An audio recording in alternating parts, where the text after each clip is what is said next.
말씀 읽기 전에 저번 주에 우리가 함께 우리가 바로 방주라고 말씀드렸습니다. 내가 방주라고 말씀드렸습니다. 코로나19라는 이 홍수와 풍랑 가운데 있는 세상 가운데 우리 교회와 우리 청년 공동체와 그리고 한 사람 한 사람 성도가 방주가 되어야 한다고 말씀드렸습니다. 우리 순장들이 그 방주가 되기 위하여 기도 제목들을 하나씩 정하였습니다. 기도의 대상들을 하나씩 정하였습니다. 오늘은 먼저 그 기도를 함께 다 같이 읽으며 기도하는 마음으로 읽으며 예배를 시작하죠. 함께 읽습니다. 코로나19부터 읽으시면 되겠습니다. 시작.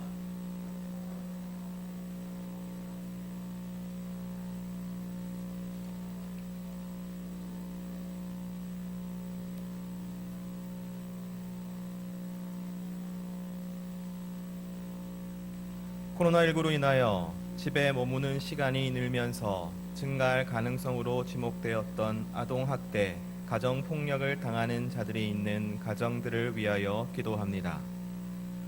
코로나19로 인하여 경제적으로 타격을 받는 사업장과 근로자들의 피해가 속히 회복되어지기를 기도합니다.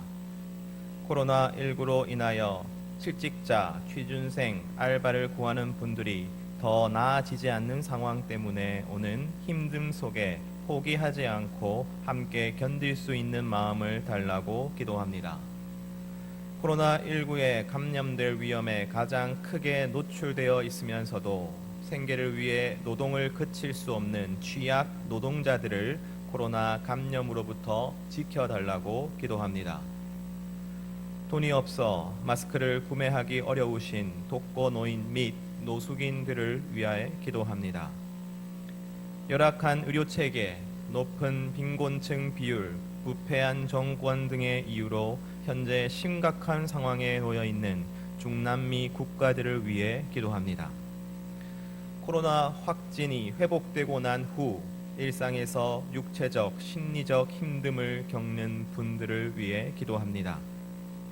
코로나에 무방비로 노출되어 사역에 어려움을 겪고 계시는 해외 선교사님들을 위해 기도합니다. 코로나로 고생하고 있는 의료진 및 공무원들을 위해 기도합니다. 인구가 2억 5천만 이상인 것에 비해 정부의 코로나 대응이 굉장히 한정적으로 진행되고 있어 동남아시아 국가 중 현재 코로나19 사망률이 가장 높은 인도네시아 국민들을 위해 기도합니다. 코로나로 인해 집에서 머무르며 교육의 기회와 발달의 권리를 박탈당한 아동들을 위해 기도합니다. 코로나로 인해 학교, 학원에 제한이 있어 건강과 학업 모두를 걱정해야 하는 수험생들을 위해 기도합니다.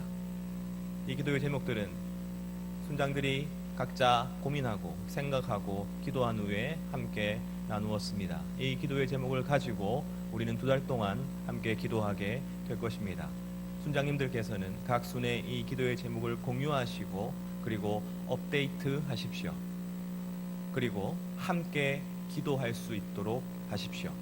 바로 그것이 우리 공동체가 방주로서의 역할을 감당하는 첫 번째 방법입니다. 함께 오늘 나누실 말씀 1절 예레미야 25장 7절에서 11절까지의 말씀입니다. 예레미야 25장 7절에서 11절까지의 말씀 함께 교독하시겠습니다. 제가 먼저 읽습니다. 너희가 내 말을 순종하지 아니하고 너희 손으로 만든 것으로서 나의 노여움을 일으켜 스스로 해하였느니라. 여호와의 말씀이니라.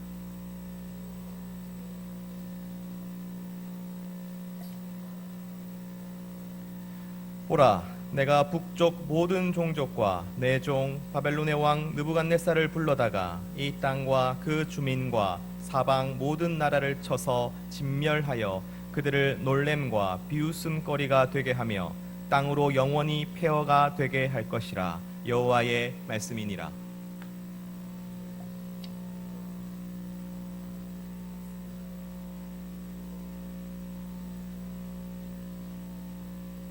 함께 읽겠습니다. 이 모든 땅이 폐허가 되어 놀랄 일이 될 것이며 이 민족들은 70년 동안 바벨론의 왕을 섬기리라. 아멘. 오늘은 이스라엘 나라가 모두 다 멸망하던 때의 이야기를 함께 나누기를 원합니다. 지도를 함께 보시죠. 정중앙이 예루살렘 그리고 이스라엘이 있었던 가나안 땅입니다. 자, 여러분 지도를 보세요. 앞을 보세요. 여러분 어디를 보고 있습니까? 고개를 드세요. 자, 지도를 보십시오. 정중앙이 예루살렘 그리고 이스라엘 땅이 위치한 가나안 땅입니다. 그런데 가나안 땅은 세계 문명의 초강대국 사이에 있었죠. 이렇게 여러분 좀 익숙하실지 모르겠어요. 가나안 땅 바로 밑에는 소위 나일 문명, 애굽이 있었습니다. 이집트이죠. 그리고 가나안 땅 위로는 메소포타미아 문명, 티그리스 강과 유프라테스 강을 수원지로 하는 그 메소포타미아 문명이 있었습니다. 아시리아, 바벨론, 히타이트 이런 거대 제국들이 모두 메소포타미아 문명이었죠. 이스라엘이 위치한 그 가나안 땅은 아래로는 사막이 있었습니다. 위로는 홍해가 있었습니다. 다시 말해 이 두 문명이 서로 경쟁하거나 교류하기 위해서는 가나안 땅을 거쳐야만 했던 것이죠. 그러므로 나일 문명이 강력해지면 그 사이에 있는 가나안의 다른 나라들과 이스라엘은 자연적으로 나일 문명의 영향권에 들었습니다. 메소포타미아 문명이 강해지면 이번에는 메소포타미아 문명의 영향권에 들었죠. 고래 싸움에 터지는 작은 새우라고 하면 좀 그렇습니다만은 작은 나라다라고 생각하시면 될 것 같습니다. 다윗과 솔로몬 시대에 이스라엘은 잠시 번영을 누렸습니다. 하지만 솔로몬 왕 사후에 나라가 두 개로 쪼개어졌지요. 10몫은 북이스라엘로 2몫은 남유다가 되었습니다. 시간이 흘러 북이스라엘은 메소포타미아의 아수르, 아시리아 제국에 멸망당하고 말았습니다. 그래서 이제 남유다만 남아있게 된 것이죠. 하지만 남유다도 바람 앞에 등불이었습니다. 바벨론 제국이 쳐들어온 것이죠. 바벨론은 예루살렘을 점령하였고 유다 왕과 고관들과 기술자들을 잡아갔습니다. 그리고 성전의 기구들을 약탈해갔습니다. 그리고 자기 입맛에 맞는 왕을 세우고 돌아갔지요. 유다 땅에 남아있는 사람들은 이제 두려움과 불안 가운데 떨고 있습니다. 바로 그때 선지자 예레미야가 일어납니다. 그리고 하나님의 말씀을 전하지요. 하지만 그 말씀은 소망을 주는 것도 아니었고 용기를 주는 것도 아니었습니다. 바벨론의 느부갓네살 왕이 다시 이 땅을 쳐들어올 것이고 그때는 이 땅의 모든 것이 다 멸절될 것이라는 예언을 하죠. 남아있는 모든 사람이 포로가 되어 바벨론으로 끌려갈 것이라고 예언하였습니다. 바로 그 이유는 이스라엘 백성들의 불순종 때문이었죠. 그들이 하나님 앞에 순종하지 않았고 하나님의 말씀을 따르지 않았고 선지자의 권고와 책망을 무시했기 때문이었습니다. 예레미야는 이 멸망과 이 포로됨이 이스라엘 백성들의 책임임을 엄중히 지적하고 있는 것이죠. 예레미야 26장 4절에서 6절 말씀 함께 읽습니다. 시작.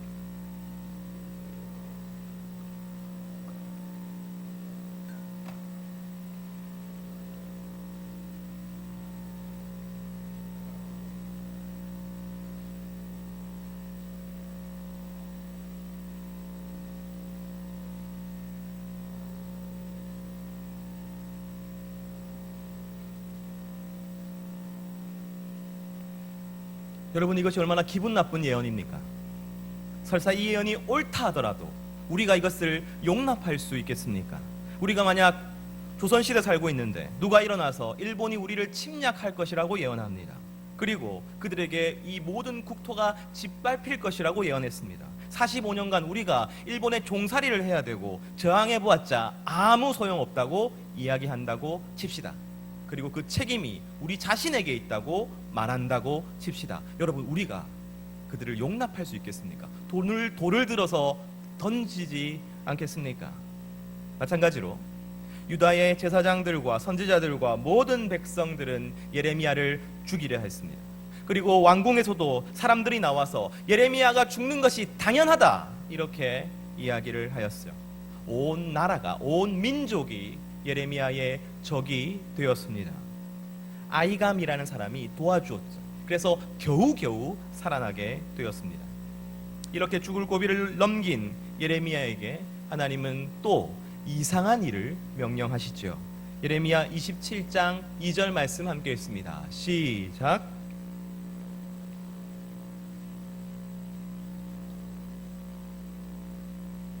여러분, 멍에는 소가 밭을 갈 때 소 등에 지우게 하는 것입니다. 그러니까 소가 매는 것을 지금 예레미야가 만들어 그 목에 맨 것이지요.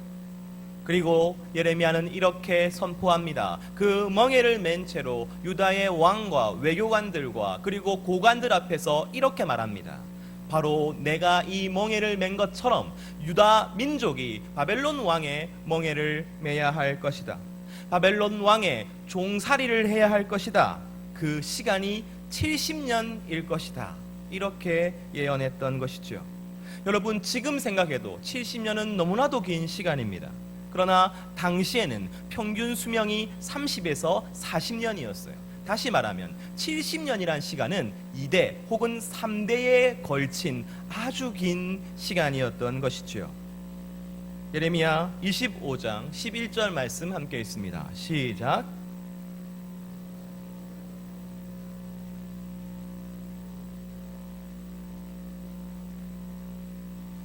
예레미야는 말로써 이야기하고 있습니다. 그림으로써 보여주고 있습니다. 행동으로써 시연까지 하였습니다. 너희가 바벨론의 포로가 되어 70년 동안 살아야 한다.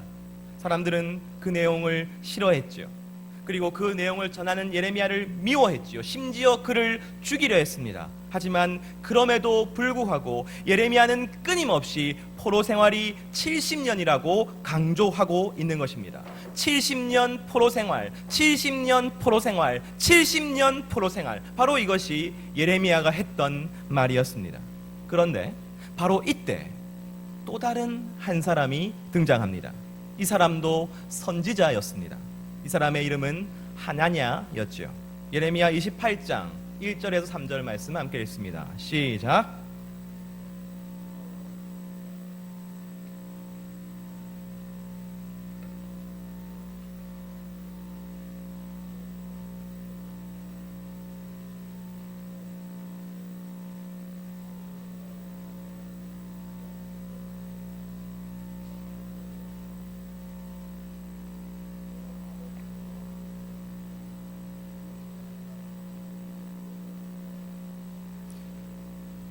(2년) 안에 다시 이곳으로 되돌려 오리라.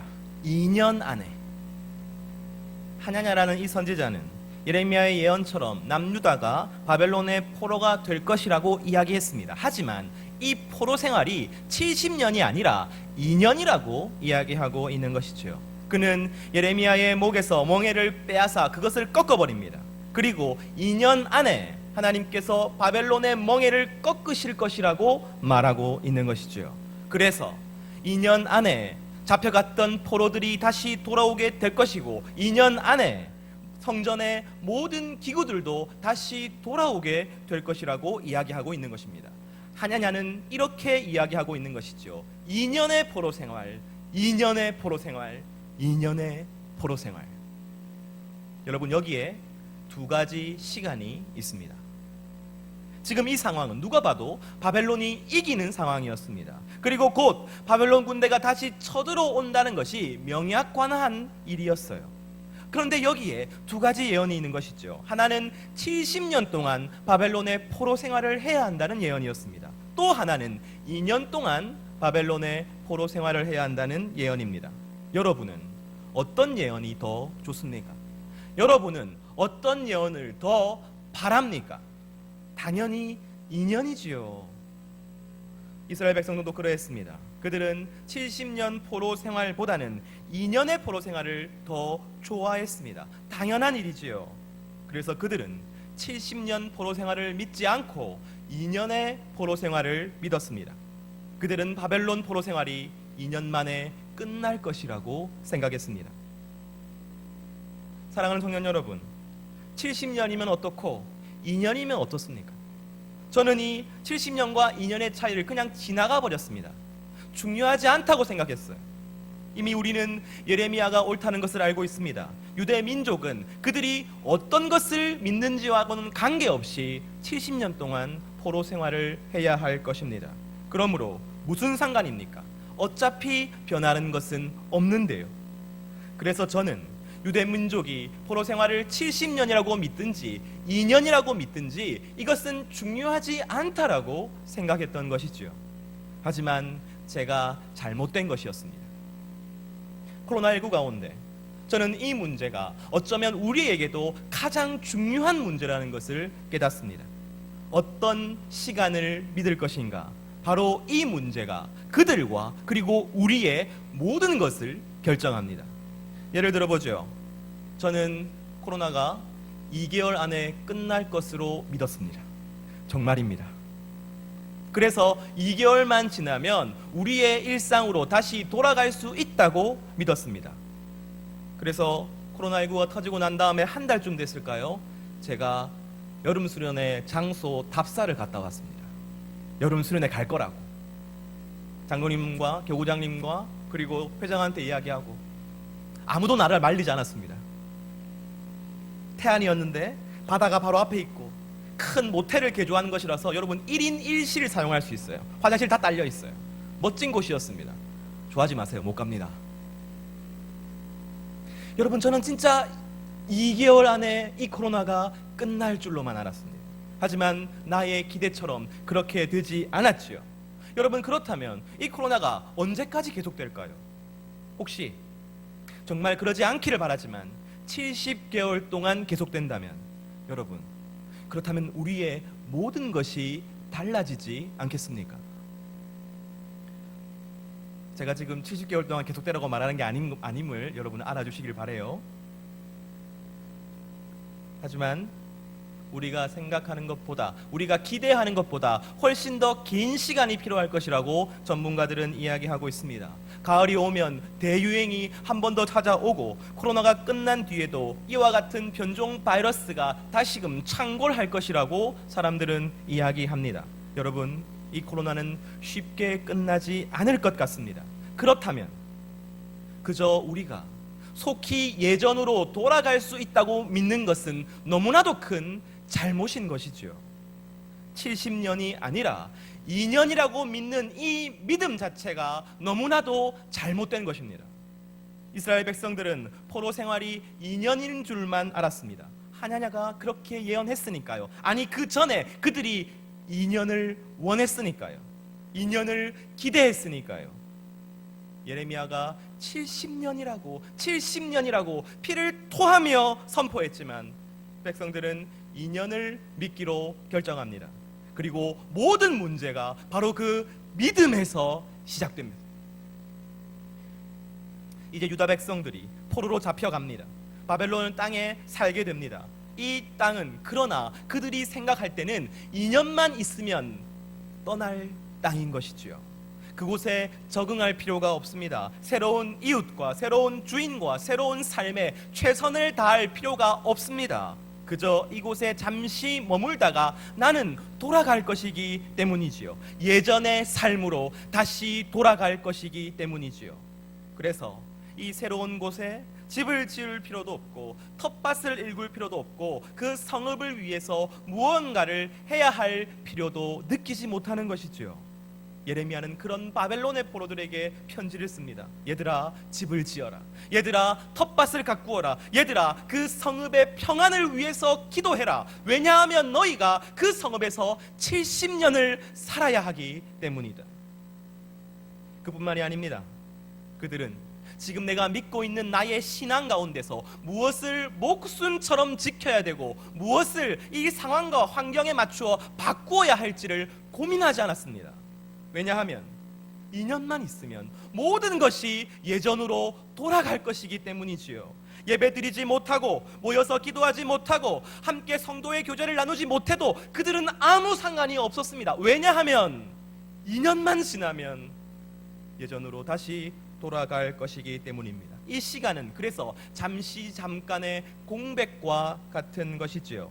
2년 후에는 모든 것이 마치 코로나가 없었던 것처럼 회복되고야 말 것입니다.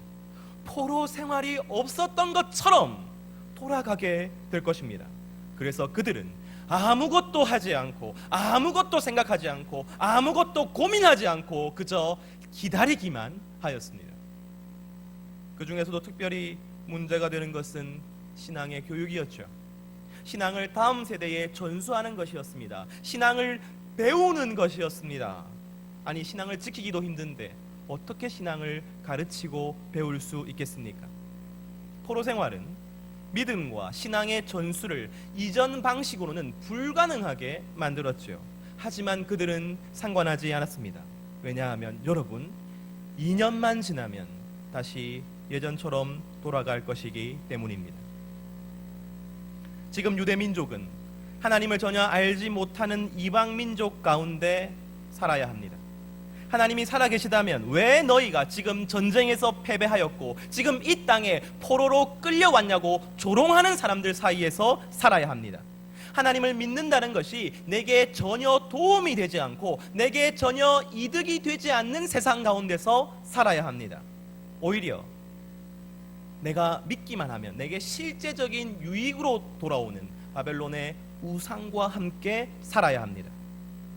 여러분, 지금 그들은 긴장해야 합니다. 지금 그들은 고민해야 했습니다. 지금 그들은 부르짖어야 했습니다. 하지만 그들은 그 무엇도 하지 않았습니다.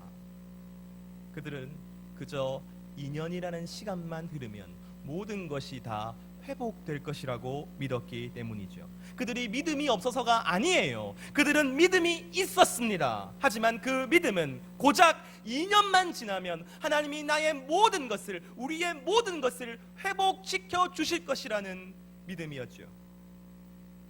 그 2년이 찼습니다. 여러분, 회방이 되었을까요? 자유를 찾았을까요? 아니요. 그렇다면 무언가 착오가 있는 것입니까? 3년이 지났습니다. 5년이 지났습니다. 10년이 지나고 30년이 지났습니다. 그리고 여전히 아무것도 변화되지 않았습니다. 그 시간 동안 그들은 하나님에 대해서 점점 실망해 갔습니다. 점점 분노해 갔습니다. 그리고 의심해 갔습니다. 하나님은 한 번도 2년 안에 해방을 줄 것이라고 말씀하신 적이 없었건만 그들의 기대대로 믿고 그들의 소망대로 믿어 놓고는 그 기대와 소망을 이루어 주시지 않는 하나님이 존재하지 않는다고 생각하기 시작한 것이죠. 결국 그들은 무너져 버립니다. 70년 후 포로 귀환의 때가 찼을 때 유다 백성 대부분은 그냥 바벨론에 살기로 결정하였습니다. 돌아가지 않기로 결정하였습니다. 왜냐하면 그들은 이미 바벨론 사람들과 똑같이 살아가고 있었기 때문이죠. 근거 없는 가벼운 기대, 말씀이 아니라 내 소망에 근거한 기대, 그 기대 위에 세워진 신앙은 여러분 70년 동안 모래성처럼 무너지고 말았습니다. 이 참담한 결과가 어디에서부터 시작되었습니까? 저는 바로 시간이라고 생각합니다. 70년인가 2년인가 그들이 어떤 시간을 믿었는지에서 시작되었다고 생각합니다. 오늘 유다 백성들이 맞이한 진짜 위기는 그들이 패배한 것이 아닙니다. 그들이 포로된 것이 아닙니다. 그 시간이 2년이라고 믿었던 것이죠. 내 기대대로, 내 생각대로, 내 판단대로 믿어버리고 그 위에 우리의 모든 것을 쌓아 올렸던 것이 그들의 위기였습니다. 여러분, 그렇다면 지금 우리의 진짜 위기는 무엇입니까? 지금 우리 교회의 진짜 위기는 무엇입니까? 사랑하는 청년 여러분, 코로나19가 우리 교회와 그리고 온 세계를 덮쳤죠. 지금 우리는 비상 상황 가운데 살아가고 있습니다. 특별히 교회와 그리고 성도는 마음껏 함께 모이지 못하는 상황 가운데 있습니다. 이전의 방식으로는 더 이상 신앙과 그리고 삶을 지속할 수 없는 상황 가운데 우리는 살아갑니다. 여러분, 이것이 어찌 포로됨이 아닙니까? 그렇다면 이 코로나의 포로됨은 여러분 70년입니까? 2년입니까? 여러분은 어떤 시간을 믿으며 살아가고 있습니까? 우리는 마음을 다해 이 코로나가 속히 끝나기를 원합니다. 그래서 속히, 정말 속히 모든 것이 예전으로 돌아갔으면 좋겠습니다. 당장 다음 주에도 치료약이 나오고 백신이 개발되기를 바랍니다. 그러나 그러한 기대에 우리의 모든 것을 쌓아 올릴 수 없는 것입니다. 세상은 이 코로나의 위기가 아주 오래 갈 것이라고 말합니다. 우리 청년들은 어쩌면 이제 새로운 변화 가운데 있어야 하는 것이지요. 여러분의 미래를 위해서, 여러분의 꿈을 위해서, 여러분의 삶을 위해서 여러분은 2년이 아니라 70년을 준비해야만 하는 것입니다. 그저 이 시간을 보내기만 하면, 그저 이 시간을 버티기만 하면 모든 것이 예전으로 돌아갈 것이라는 그런 기대에 여러분의 삶을 걸 수 없는 것입니다. 여러분, 물론 저는 예언자가 아니고 이 코로나의 시간이 2년이 될지 70년이 될지 저는 알지 못합니다. 하지만 70년을 미리 준비하고 포로 생활을 해나가다가 2년 만에 해방이 된다면 그것은 아무 문제 없는 것이에요. 좀 사서 미리 고생한 것이지요. 하지만 2년을 기대하고 있다가 70년이 닥쳐버리면 여러분, 그것은 정말 비극적인 일이 됩니다. 저는 우리 신앙에 있어서 그런 최악의 상황이 닥치는 것은 아닐까 두려워하고 있습니다. 여러분, 저부터 그저 이 시간을 잘 버티고 여러분이 이 시간을 잘 견뎌주기만을 바라며 여러분의 신앙과 함께 하고 있는 것이 아닌가 돌아보게 됩니다. 여러분, 어쩌면 그것으로 부족합니다. 이 시간을 참고 견디는 것만으로는 부족합니다. 그저 속히 이 코로나의 시간이 끝나게 해달라고 간절히 기도하는 것만으로는 부족합니다. 우리는 70년을 생각하고 기도해야 합니다. 우리는 70년을 생각하고 고민해야 합니다. 그리고 우리는 70년을 생각하고 변화해야 하는 것이지요. 그 고민이, 그 시급하고 간절한 고민이 우리 가운데 있어야 하는 것입니다. 하나님이 허락하신 이 코로나19 가운데 우리는 어떻게 집을 짓고 텃밭을 만들고 이웃을 위해서, 성읍을 위해서 기도할 것입니까? 우리는 어떻게 우리의 신앙을 지킬 것이며 또한 변화해 나갈 것입니까? 우리는 지금 이대로 괜찮은 것입니까? 이 코로나의 시간이 70년 동안이라면 말이죠. 청년 공동체는 코로나 2기 사역을 준비하려 합니다. 코로나를 버티는 것이 아니라 코로나 가운데서 어떻게 우리가 신앙생활 할 수 있을지를 고민하려 합니다. 코로나가 끝난 이후에 우리가 무엇을 할지가 아니라 코로나가 끝나지 않는다면 우리가 무엇을 해야 할지를 고민하겠습니다. 2년이 아니라 70년의 청년 공동체를 고민하겠습니다. 사랑하는 청년 여러분, 이제 우리는 새로운 포로의 시대를 살아야 할지도 모릅니다. 교회와 그리고 신앙에 대해서 적대적인 세상 가운데서 하나님이 살아계시다면 어떻게 너희가 이렇게 포로되었느냐고 손가락질하는 그 세상 가운데서 우리는 살아가야 할지도 모릅니다. 그럼에도 불구하고 예전처럼 모이지 못하고 마음으로 함께하지 못하는, 그래서 홀로 떨어져서 그렇게 각계 전투해야 되는 포로 생활을 해야 할지도 모릅니다. 그렇다면 우리는 무엇을 변화시켜야 합니까? 그렇다면 우리는 무엇을 변화하지 않도록 꽉 붙잡아야 하는 것입니까? 여러분, 저절로 좋아지지 않습니다. 절대로 2년이 흘러서 모든 것이 예전으로 회복되는 일은 일어나지 않을 것입니다. 그렇다면 치열하게 고민해야 하지 않겠습니까? 치열하게 살아내며 그 결과로서 하나님 앞에 칭찬받는 우리가 되어야 하지 않겠습니까? 다시 말씀드립니다. 저절로 좋아지지 않을 것입니다. 저절로 원상복구가 되지 않을 것입니다. 저절로 회복되는 일은 일어나지 않을 것입니다. 그렇다면 오늘 우리는 무엇을 해야 합니까? 오늘 이 진지한 고민이 주의 청년들 가운데 있기를 소원합니다. 나의 삶의 현장 가운데 오늘 나는 2년이 아니라 70년을 준비하는 청년으로서 어떻게 살아야 하는가, 그 고민이 여러분 안에 있기를 원합니다. 그리고 그 고민이 우리 안에서 나누어지기를 원합니다. 책을 읽어도 좋습니다. 이야기를 나누어도 좋습니다. 세미나를 들어도 좋습니다. 여러분, 그렇지 않으면 우리는 70년이 아니라 2년을 믿고 있는 것입니다. 이 시간 우리 공동체 안에 이 고민들이 일어나기를 소망합니다. 그리하여 진실로 우리가 그 방법을 찾고 길을 찾는 공동체가 되기를 간절히 소망합니다. 이 70년의 시간 가운데 우리가 다시 돌아갈 그날이 찾아왔을 때 기쁨으로, 감사로 모두 다 일어나서 주를 향해 달려가는 청년 공동체가 되기를 간절히 소망합니다. 이 시간 함께 기도하죠. 기도할 때 주님이 코로나 가운데서 하나님의 뜻을 내가 알게 하여 주시옵소서. 주님, 그리고 내가 70년을 준비하며 생각하고 고민하는 성도가 되게 하여 주시옵소서. 이 코로나의 시간이 나의 기대보다 훨씬 더 길어진다면 나는 오늘 무엇을 해야 합니까? 나는 오늘 무엇을 준비해야 합니까? 이 시간 간절히 주님 앞에 기도드리겠습니다. 기도합니다.